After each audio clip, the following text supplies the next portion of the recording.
Today's story topic is Princess Rose and the Golden Bird.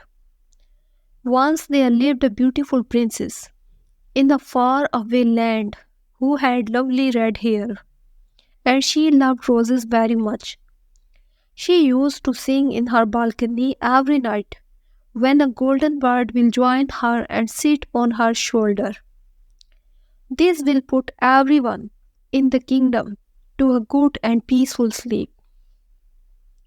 One day a witch got jealous of her and cast spells to turn her hair black.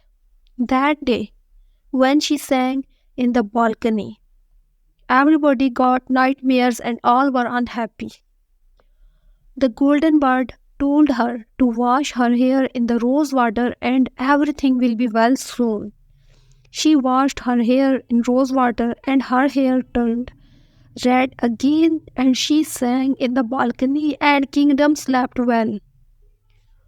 The witch repeated it again and the princess used rose water to bring back all harmony on the advice of the golden bird.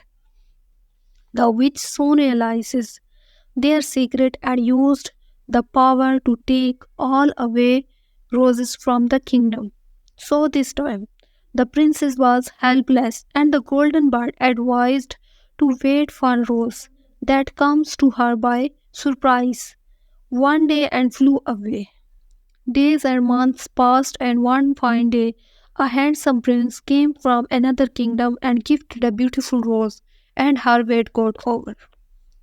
She used the rose water and washed her hair and sang in the balcony when the bird joined her, and the whole kingdom was in harmony again.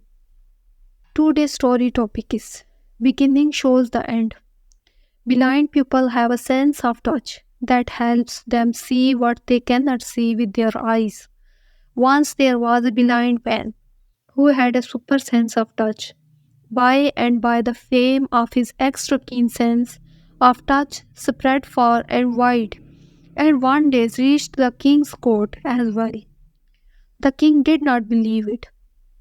He said that he would test it personally. So the blind man was summoned to the court for the test. He was given a seat and on the king's bidding, a wolf cub was placed on the lap. The blind man caressed every part of the cub's body to know its reality. The king said. The king asked, "What is this baby animal?" Blind man replied, "Your Honor, it may be a wolf cub or a fox cub, but certainly I can say that it won't be safe to trust it in a sheepfold."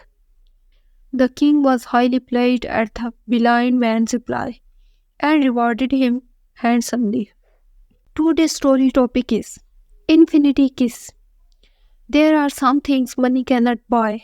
What's more valuable than money to you? I worked 2 jobs, was raising my 6-year-old alone and each week worried if I would make ends meet. In the evening, my son and I would spend a little time together, but he felt my stress even though I tried to hide it from him. One night we were sitting together and I was reading him a story. The story was about a family who had everything: a new car, beautiful home. It was so far from what we knew. It felt like make believe. Tears came to my eyes and I turned away from my son. I did not want him to see me like this. My young but very wise little boy seemed to read my mind and said, "Mummy, don't cry. This family may have a lot of things, but you know we are rich too." I looked at him, not quite understanding what he meant. He went to say, "We may not have a lot, but we have each other and we love each other. Money cannot buy that." I smiled and said, "Let me give you an infinity kiss." I kissed his cheeks for a long time. This kiss will last forever and ever and ever.